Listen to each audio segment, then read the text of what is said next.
Bismillahirrahmanirrahim. Alhamdulillahirabbil alamin wassalatu wassalamu ala asyrafil anbiya'i wal mursalin wa ala alihi washabbihi ajmain. Allahumma ya Allah ya Fattah ya Alim ya Fattah ya Alim ya Fattah ya Alim. Iftah alaina hikmataka wansur alaina min qadari rahmatika ya arhamar rahimin. Allahumma rzuqna al-fahma wal 'ilma wal 'aqla wal hikmah. Allahumma ishrah li sadri wa yassir li amri wa hlul 'uqdatam min lisani yafqahu qawli.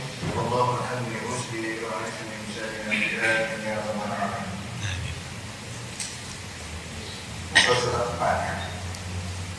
Bismillahirrahmanirrahim. Wa qala al-musannif rahimahullahu ta'ala mu'alliqin bid'ah. Bab bersuci ataupun berbosok gigi ataupun juga dengan nama siwak, bersiwak daripada perkataan Arab as-siwak. Jadi apa hukum bersuci atau bersiwak itu? Hukumnya sebenar.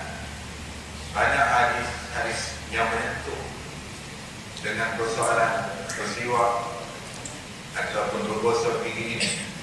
Di antara hadis yang menyentuh tentang perkara ini yaitu hadis yang berbunyi as-siwaku mahmaratun lil fami mawdaatun lil rabb.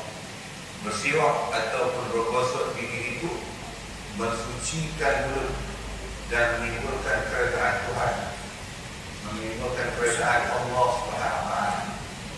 Maksudnya amalan bersuci itu mengundang kepada rahmat Allah. Allah meridai, Allah merahmati hamba-hambanya yang berlaku bersuci, suka bersuci. Tetapi bersuci yang macam mana yang menjadi ibadat dan seterusnya mendapat pahala, yaitu bersuci dengan niat ikut sunnah Rasulullah, bersuci dengan niat kerana Allah SWT, bukan bersuci dengan niat nak membersihkan mulut ataupun gigi semata-mata, tapi tak ada niat nak ikut Nabi ataupun kerana Allah SWT.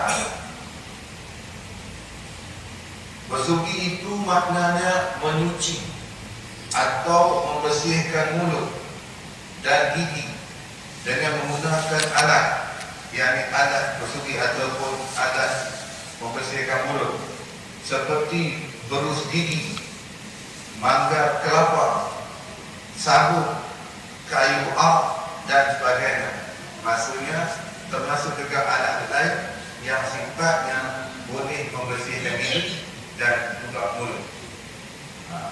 Artinya dalam kitab ini mengatakan kalau kita bersuci, kita gunakan bergigi ataupun manggar kelapa ataupun kayu arak yang pernah digunakan oleh Nabi SAW terkadang nak bersuci, sama saja hukum sunat. Cuma setengah kitab fiqh mengatakan antara banyak alat-alat bersegi ini alat yang macam manakah yang lebih afdal? Maksudnya lebih baik, lebih besar pahalanya. Jawabnya, alat yang pernah digunakan oleh Nabi SAW untuk bersegi, yaitu kayu arang. Jadi kalau ditanya mana lebih baik, beruang gigi ataupun kayu arang? Ya, kayu arang. Sebab Nabi SAW sendiri pun dia bersegi gunakan kayu arang. Hukumnya sunat. Maksudnya hukum bersugi itu sunat pada tiap-tiap hal. Maksudnya tiap-tiap masa. Bukan pada satu masa saja, tapi pada tiap-tiap masa. Yang seperti siang, malam, pagi, petang dan bila-bila masa. Hukumnya sunat. Lebih-lebih lagi kuat yang ini muakkad sunat dituntut sangat bersugi setelah hendak membaca Al-Quran, setelah hendak sembahyang fardu ataupun sunat, setelah berubah bau mulut, atau setelah baru bangun dari tidur, sama ada tidur waktu siang atau malam, setelah gigi jadi kuning disebabkan kesan makanan yang kita makan, setelah hendak tidur, nak tidur pun sunat juga bersugi, setelah hendak ambil air sembahyang, tatkala hendak baca hadis Nabi, tatkala hendak berzikir, tatkala hendak masuk kawah, tatkala hendak masuk ke rumah lepas berjalan. Maksudnya kita kami luar tak masuk rumah, sunat bersugi. Tatkala hendak bersetubuh, yang bersetubuh dengan isteri kita, bukan dengan orang lain, dengan isteri kita, itu tak ada kaitan. Kalau rasanya kita bersalah yang itu macam mana? Ada perkara dapat pahala bersugi, tak dapat. Pasal apa? Lain daripada isteri kita punya haram. Tatkala perut lapar, perut kita lapar dan tak ada makanan nak dimakan, sunat bersugi. Atau dahaga, maksudnya terlalu haus sangat, sunat juga kita bersugi. Atau tatkala hendak mati, tatkala nak meninggal, dan kata ulama hikmah disunatkan bersugi tatkala nak meninggal itu agar senang ruhnya keluar. Tak adalah lama nanti tidak lagi nak mati, tidak lagi nak mati dah 2 hari dah tak mati-mati, 3 hari pun tak mati-mati, nak buang-buang ke macam-macam lah. Cuba guna kaedah ini memang disebut dalam kitab. Dalam kitab Muhammad Nabi pernah ada sebut, dalam kitab Sabilah tadi pun ada menyebutnya. Dan tatkala hendak musafir dan lain hal, artinya kelebihan bersugi itu sangat banyak. Bukan setakat yang betul dalam kitab ini saja, tapi masih banyak kelebihan-kelebihan ataupun faedah-faedah lain, sama ada dari sudut fizikal ataupun dari sudut rohani. Kenapa? Karena dia salah satu daripada sunnah Rasulullah SAW. Kenapa begitu banyak sekali kebaikan-kebaikan? Karena dia salah satu daripada sunnah Rasulullah SAW. Bahkan bersugi ini, umpamanya sebelum sembahyang kita bersugi, dapat menambahkan pahala sembahyang kita. Sebab ada hadis mengatakan 2 rakaat sembahyang dengan bersugi, maksudnya sebelum kita sembahyang bersugi dulu, pahalanya lebih baik daripada 7 rakaat sembahyang tanpa bersugi. Sebab itu setengah-setengah orang beramal dengan hadis ini seperti tuan-tuan kita, dia simpan batang kayu arang dalam poket. Bila nak mulakan mayat, dia keluarkan untuk mengambil panggilan hadis tersebut. Apa dia? 2 rakaat mayat dengan bersugi lebih baik daripada 7 rakaat tanpa bersugi. Ada orang menceritakan kepada kita, nampak jijik lah. Pasal apa? Pasal bersugi. Ini kita ni mencintai diri. Pasal banyak kata-kata mana dia kata tadi. Dia kata tai ini maksudnya atau kesan-kesan makanan yang lekat dalam tubuh nanti asal nama tai ini tai terima walaupun namanya tai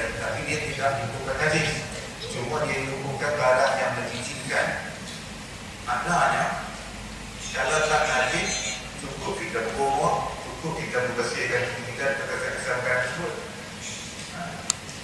Tak perlu kita nak umur membersihkan kesan-kesan makanan yang dekat dengan ini sebagai bukan najis. Lainlah kalau kita baru muntah ataupun keluar air pasti dari betul kita melalui mulut. Selepas itu wajib kita berkumur-kumur untuk bersihkan kesan-kesan najis muntah ataupun kesan-kesan najis air pasti yang keluar mulut kita. Dan jangan sekali-kali tanpa membersihkan, tanpa pun kita makan ataupun kita minum air. Bermakna kita minum air ataupun kita makan bersama-sama dengan kesan-kesan najis yang ada dalam mulut kita. Maka sebab itu disuruh kita berkumur. Tidak selesai muntah, sesudah muntah atau selepas keluar air limpasi dari perut. Air limpasi ini dia keluar waktu kita tengah tidur. Dia keluar waktu kita tengah jaga. Ada seorang keluar itu tengah jaga keluar air limpasi. Ya, tahu saya tengah jaga tak pernah keluar air limpasi ya. Ini tengah tidur. Jadi mencuci dia. Dan salah satu berdasarkan pengalaman punya berkat yang amalan musuh ini, dan pernah satu masa berlaku ada seorang murid kepada Guru Haji Fatih Guru Fatih Allah yang di Pondok Pro, anak muridnya kerasukan, dirasuk jin dan lainnya. Jadi orang panggil beliau untuk memberikan budak korban. Macam mana nak mengeluarkan jin dalam badan budak tersebut. Pak Tim ambil sebatang, dia tanya nak berhubung dengan lain, ada siapa-siapa simpan kayu yang digunakan untuk ada. Ambil, buka budak tu, keluar jin daripada budak tersebut dan budak tersebut pulih semula. Jadi kalau ada mana-mana kita yang terkena keadaan yang ini, misalnya isteri kan, cuba kita suki tapi hati-hatilah dan buat ada kita berjadi ini lah. Orang mungkin dia ni, sebab ceritanya orang budak-budak yang terjadi tenaga dia kuat kan. Kadang-kadang dia orang kita berterbantinya, kenapa? Sebab ada jin di dalamnya. Ya, ada jin di dalam badan juga.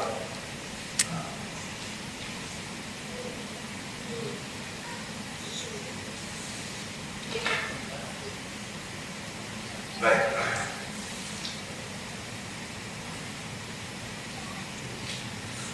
Kecuali tidak sunat bersugi lepas gelincir matahari hingga masuk matahari, maksudnya masuk waktu maghrib bagi orang yang berpuasa.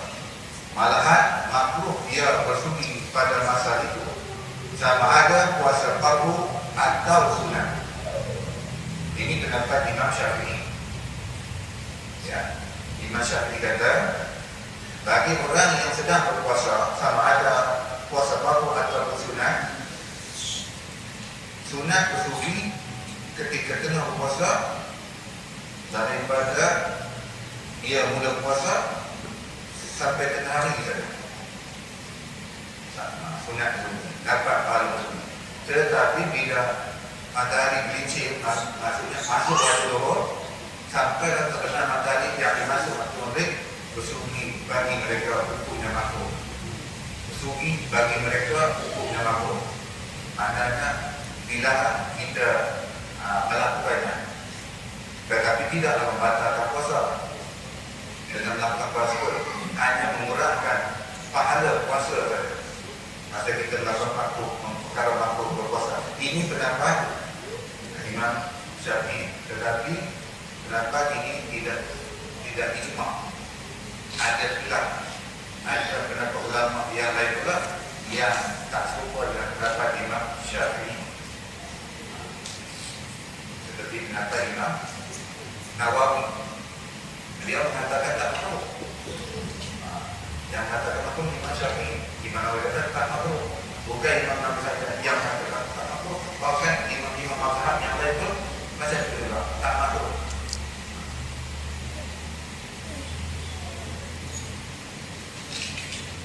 Jadi kita kembali kepada pendapat Imam Syafi'i. Ini pendapat kebanyakan ulama berpegang kepada hadis yang diriwayatkan oleh Bukhari dan Muslim kata Nabi sallallahu alaihi wasallam, la qulufu qadisrabini atyabu indallahi min rihil misk. Artinya bau mulut orang yang berpuasa lebih wangi di sisi Allah daripada bau minyak wangi kasturi. Bau mulut orang yang berpuasa lebih wangi di sisi Allah daripada bau minyak wangi kasturi. Minyak wangi kasturi banyak khasiatnya. Banyak khasiatnya. Minyak wangi yang baik yaitu minyak wangi kasturi. Bahkan tanah-tanah surga pun berbau minyak wangi kasturi. Tanah-tanah surga pun berbau minyak wangi kasturi. Termasuk juga peluk Nabi sallallahu alaihi wasallam berbau wangi kasturi. Dan disebutkan tubuh badan Nabi sallallahu alaihi wasallam tak pernah digigit nyamuk. Tak pernah digigit nyamuk. Ini jawabannya apa saya tak pernah nyamuk sebab badan Nabi, peluk Nabi sentiasa berwangi kasturi. Sebab tu orang buat kajian, cuba try pakai minyak wangi kasturi kat nyamuk kat badan, anda tak kena gigit nyamuk. Dia buat eksperimen, tak gigit juga nyamuk. Oh, bermakna pakai minyak kasturi tak kena gigit nyamuk. Apa tu? Cuba try. Minyak wangi kasturi dia dapat menghalang dan gigit nyamuk. Tapi pastikan minyak kasturi original. Jangan yang tak original yang asli. Biasanya pakai sikit yang asli ni. Minyak wangi kasturi ya. Bahkan kalau kita pakai minyak wangi kasturi ni, setan tak mau dekat dengan kita. Yang mau dekat kita malaikat. Sebab setan dia tak suka bau wangi. Setan dia suka bau busuk. Dia tak suka bau wangi. Jadi kalau kita pakai wangi, dia tak akan jauh diri oleh kita. Sebab tu dia kata apa? Ya, sebelum tidur ada setan jangan dekat kita. Pakailah minyak wangi. Nak sapu kat mana? Sapu kat kaki, sapu kat sini, tadi segi-segi ini, kat pusat. Tapi jangan banyak sangat demi kepala. Ya, nanti jam pula orang yang dekat sebelah kita tu. Kami kepala yang banyak sangat, bawah satu ini ya. Nanti sedikit sudah agak lah.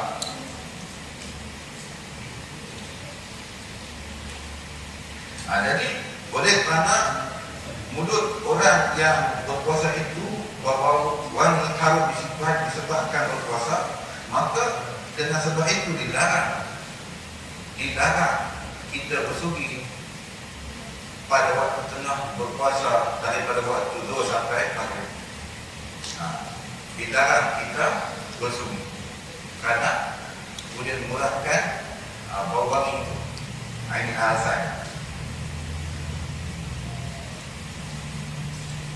Di dalam hadis yang lain ada membayangkan bahawa bau mulut yang dimaksudkan itu ialah bau yang di sebelah petang. Maksudnya kalau sudah bau itu wangi, eloklah dikekalkan dan jangan dihilangkan. Dihilangkan dengan cara apa? Bersugi ataupun berkumur-kumur.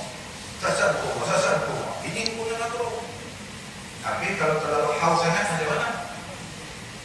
Sekurang-kurangnya juga kita kumur dapat mengurangkan rasa haus tu.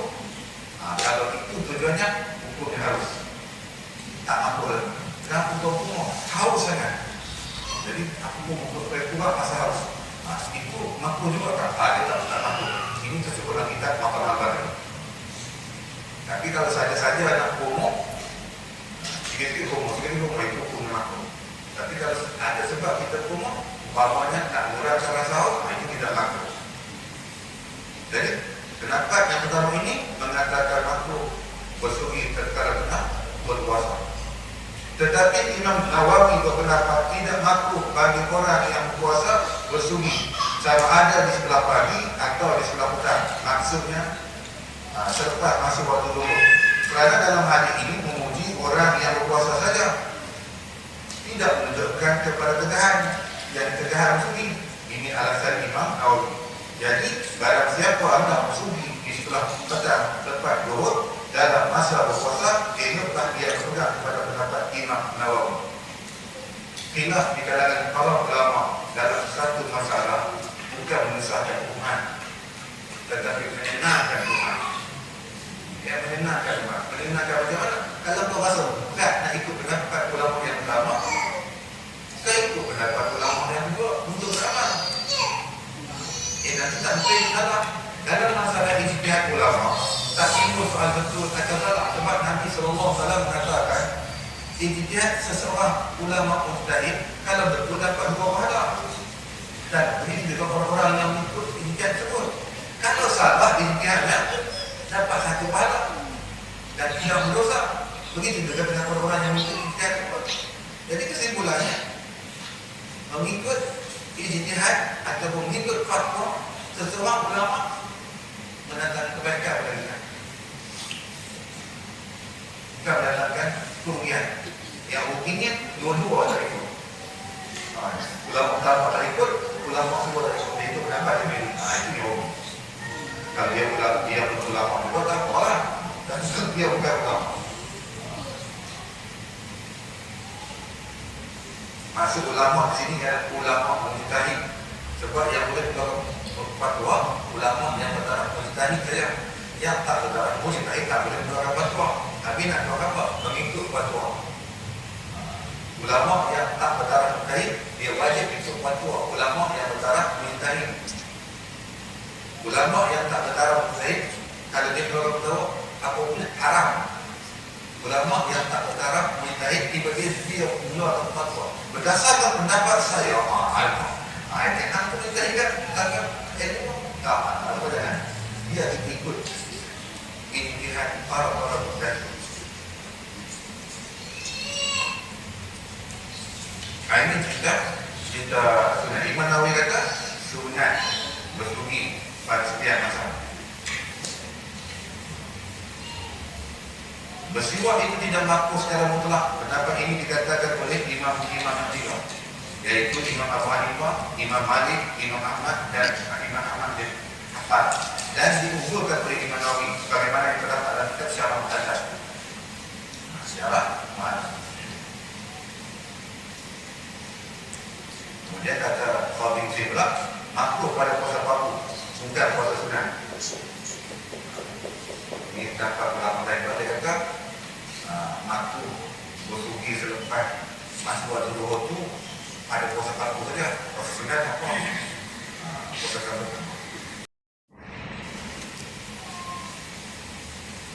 Sunat bersuci itu dengan tangan kanan, pegang tangan kanan. Mula sebelah kanan mulut, digosok kepada langit-langit mulut, perlahan-lahan digosok atas gusi, gigi dan lidah. Bukan gigi saja gosok, gusi pun sunat gosok, lidah pun sunat gosok. Ada orang tanya kita, kami yang dah tahu kuih ni macam mana? Maksudnya tak ada gigi, tinggal gusi saja. Sunat juga kan bersuci? Ya, sunat juga bersuci. Untuk kubu saya, dogoi, tak ada gigi. Tapi tiap-tiap dari semuanya disebabkan kain itu dia poket. Pokok-pokoknya, rumahnya selalu begini.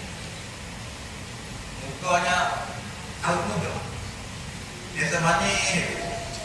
Tambah manis, tidak tersedia. Macam berkat sunyi. Ulama berkata, lagi banyak sunnah-sunnah Nabi kita amalkan, lagi tambah kuat jasmani dan rohani. Lagi banyak sunah-sunah Nabi kita amalkan, tak ada yang perlu yang sunatkan, lagi bertambah kuat jasmani dan rohani kita.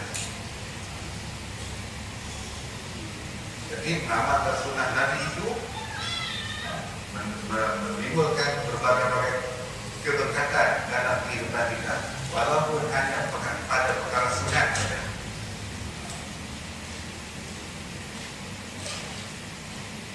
apa fadilat ataupun kelebihan bersugi? Tadi pun telah disebut kelebihan bersugi ya. Fadilat atau kelebihan bersugi itu banyak, setengah daripadanya 2 rakaat sembahyang dengan bersugi dan lebih elok atau afdal daripada 7 rakaat dengan tiada bersugi. Sebagaimana hadis yang berbunyi rakaatan istiwati afdalu min sab'ina rakaatan bila siwak. 2 rakaat dengan bersugi lebih utama daripada 7 rakaat tanpa bersugi. Bila baca hadis ini saya teringat pada satu hadis, 2 rakaat sembahyang lepas yang berkahwin lebih afdal daripada 7 rakaat sembahyang lepas yang tak berkahwin. 2 rakaat sembahyang lepas yang berkahwin lebih afdal daripada 70 rakaat sembahyang orang yang tak berkahwin. Disebut pahala. Artinya orang bujang ni nak sampai kepada taraf sembahyang, kualiti sembahyang sama dengan 2 rakaat sembahyang orang yang berkahwin ni, kena sembahyang 70 rakaat baru sama. Itu fadilat orang menikah. Sebab sahabat-sahabat Nabi ya, dia pun tak memuja dulu. Jika istrinya meninggal dulu, dia tak malam-malam memuja, dia cari pengganti yang baru. Kenapa? Tak dapat fadilat kelebihan ibadah. Bila pernah ditanya orang kepada sahabat dan ulama, kenapa kau lepas tinggal mengatakan aku nak cari fadilat sembahyang pahala, bukan katakan pahala sembahyang saja, tetapi bahkan pahala ibadah yang lain itu ikut sama dengan. Kenapa? Sebab al-nikah sunnah, pernikahan itu sunnah, artinya sebagai sunnah Rasulullah. Jadi jangan siapa-siapa yang tak suka menikah rugi. Tujuan menikah bukan aku, tetapi kerana nak cari keredaan Allah SWT. Saya sudah kecewa. Hati sudah hancur. Tak nak lagi menikah selama-lamanya. Mau tinggal itu.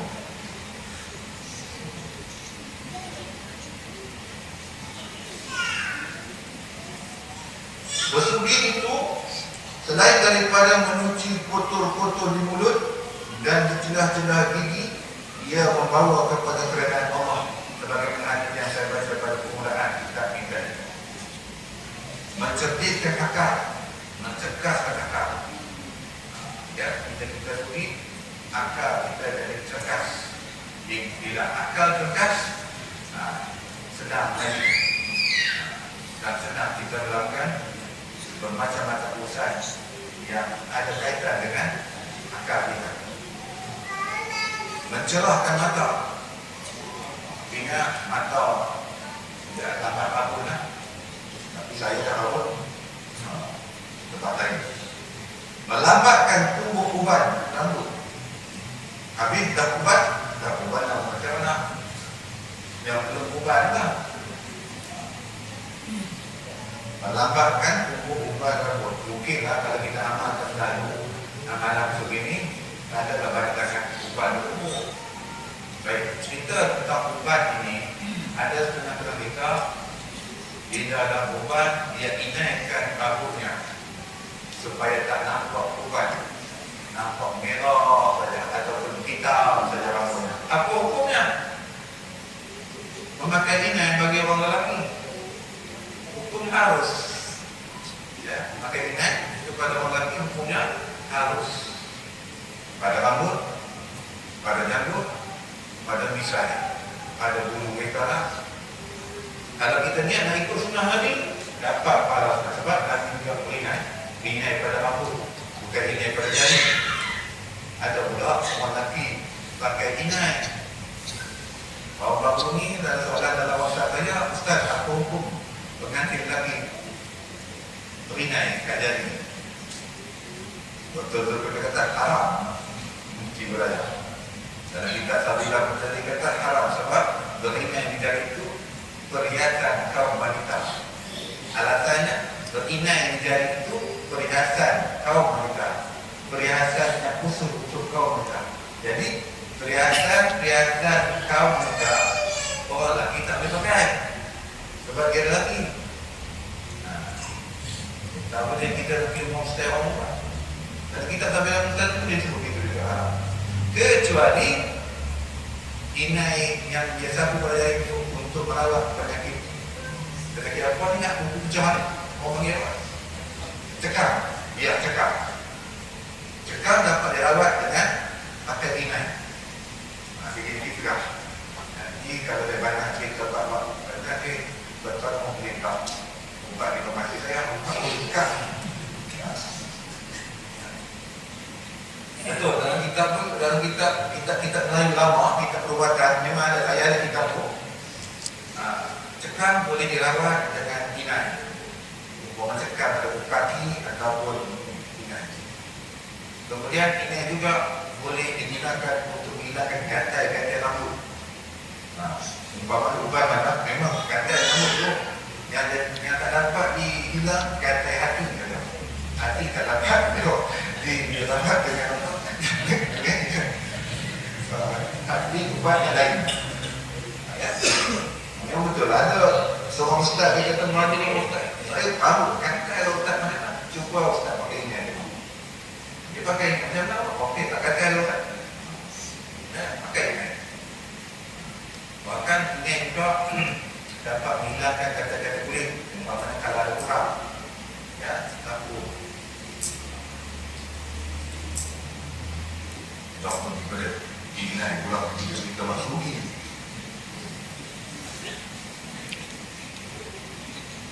Kemudian dia kata melambat keluar, mengurangkan bongkok atau sakit pinggang.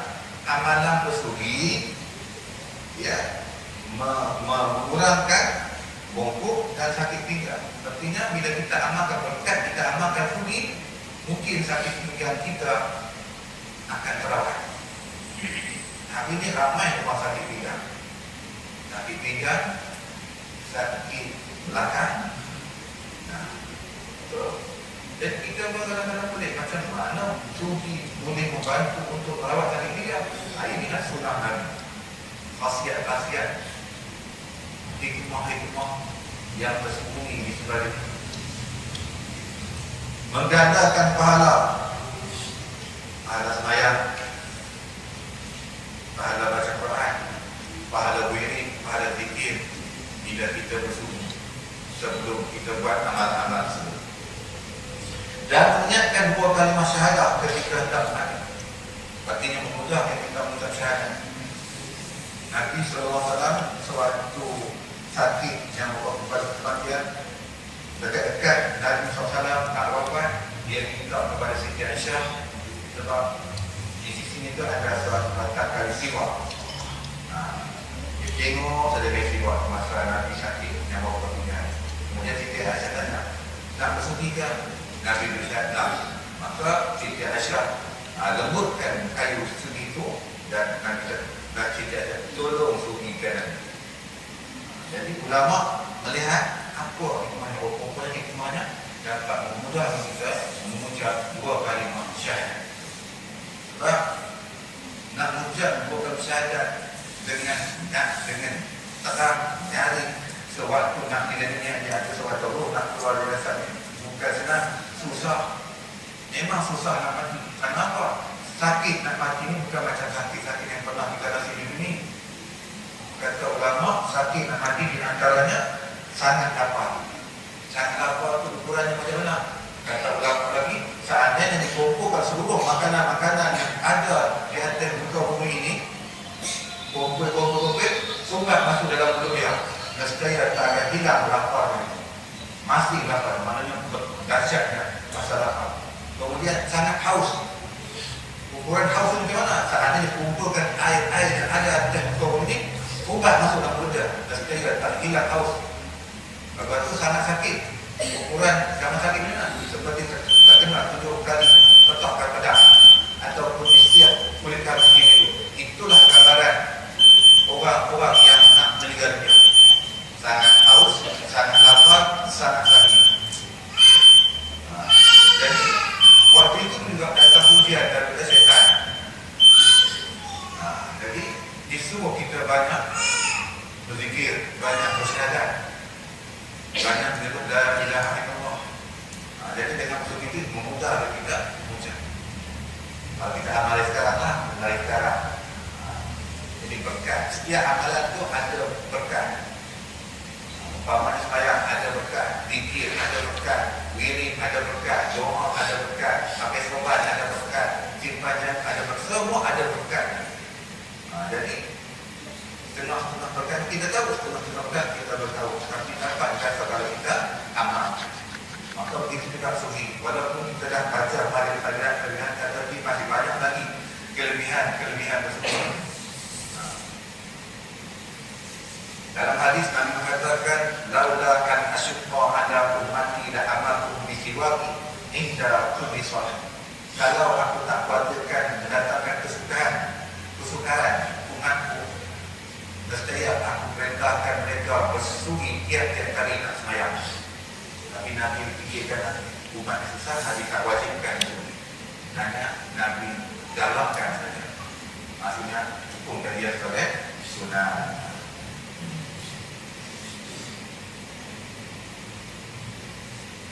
Sekiranya seseorang itu tidak dapat, jadi tidak berdaya hendak bersugi di masa-masa yang tersebut, hendaklah dia bersugi sekurang-kurangnya sekali sehari malam. Jangan sampai tak bersugi lagi. Umpamanya kita tak mampu nak bersugi pada masa-masa pada waktu yang kita sebutkan tadi. Jangan sampai tinggal langsung. Amalkan juga sunnah Nabi ini sekurang-kurangnya sekali sekali. Jangan sampai kita tinggalkan macam yang sunnah tapi juga. Kalau dapat kita hari Nabi suruh kita buat. Kalau tak dapat kita hari seminggu sekali. Kalau tak dapat seminggu sekali, sebulan sekali. Kalau tak dapat bulan sekali, setahun sekali.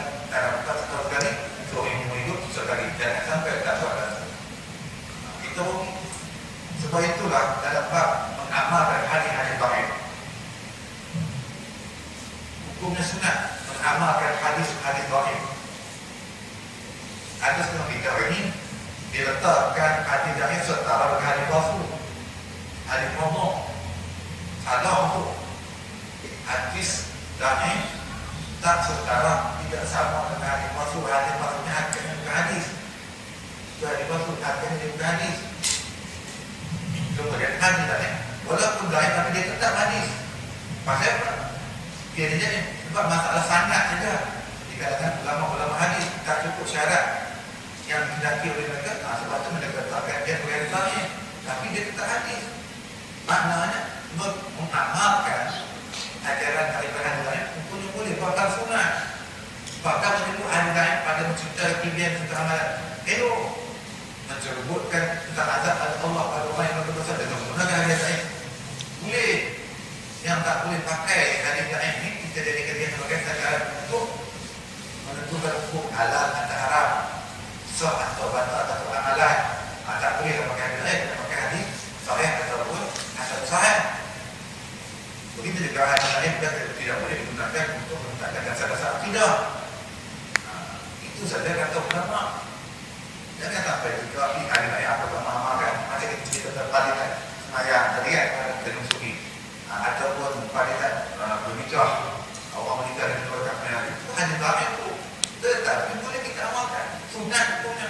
Imam Nawawi kata jangan sampai kita tinggalkan untuk beramal hadis-hadis baik. Sekiranya berikut apa yang ini saya sentuh sedikit bab istinja. Ya, istinja. Beristinja. Istinja itu bahasa Arab.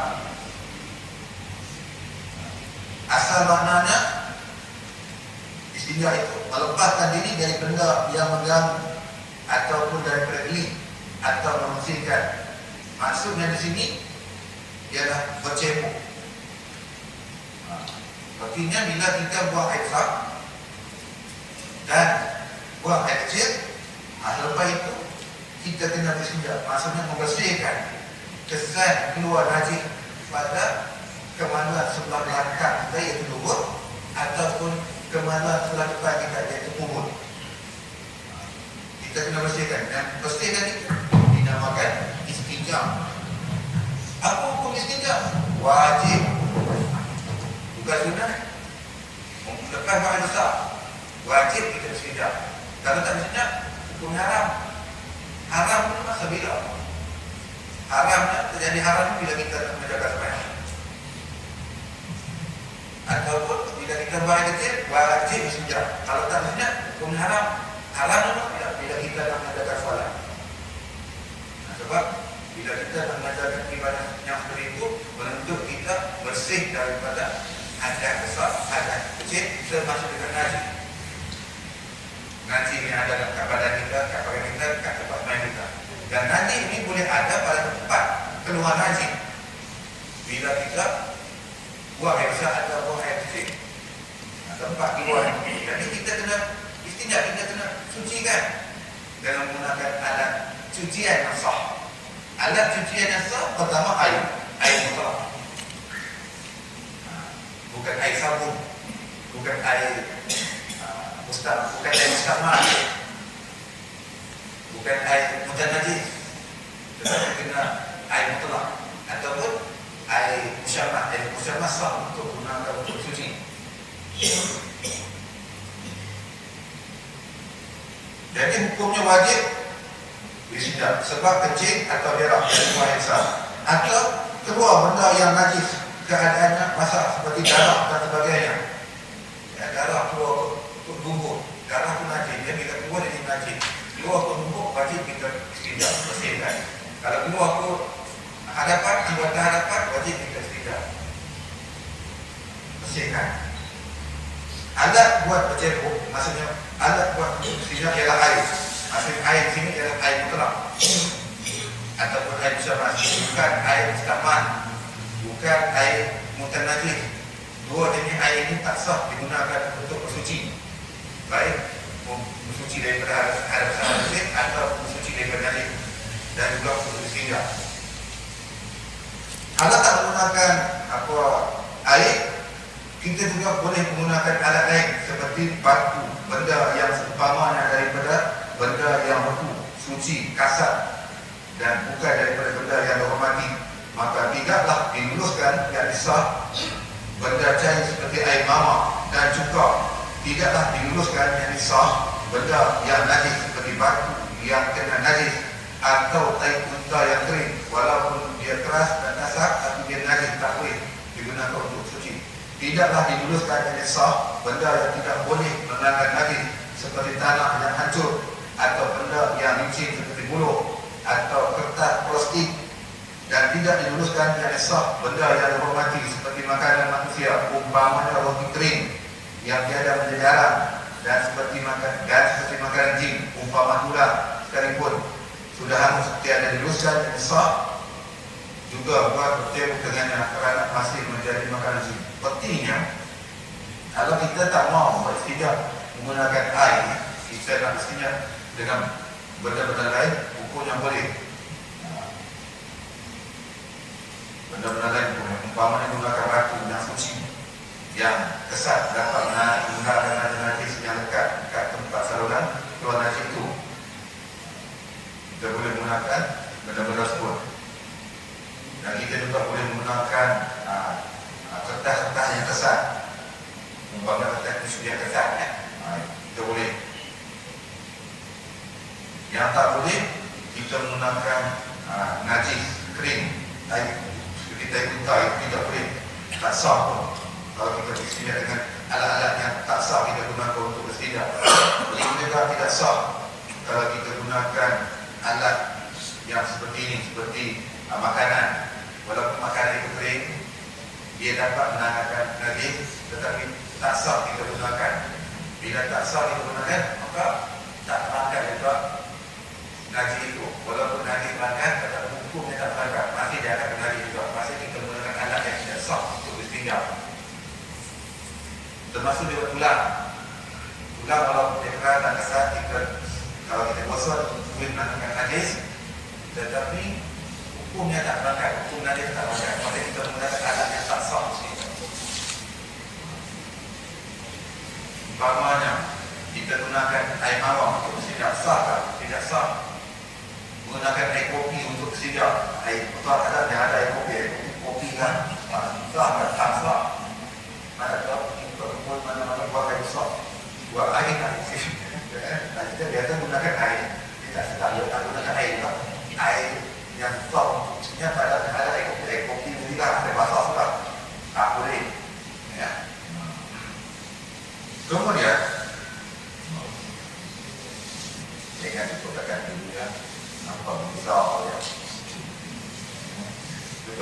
saja kita tamu itu berapa kata benda yang bisa nak guna untuk sikap kita akan bincang dalam kajian yang akan datang insyaAllah ya.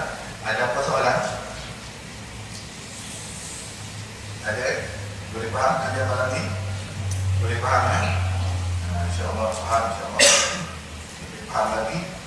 2 rakaat semayang-mayang berkali perlu di akhbar maka dulu buatkan semayang-mayang ada lagi faham tak payah boleh banyak-banyak faham Allah lawak ya Al-Fatihah A'udzubillahi minasyaitonir rajim Al-Hamdulillahirabbil alamin Ar-Rahmanir Rahim Maliki yaumiddin Iyyaka na'budu wa iyyaka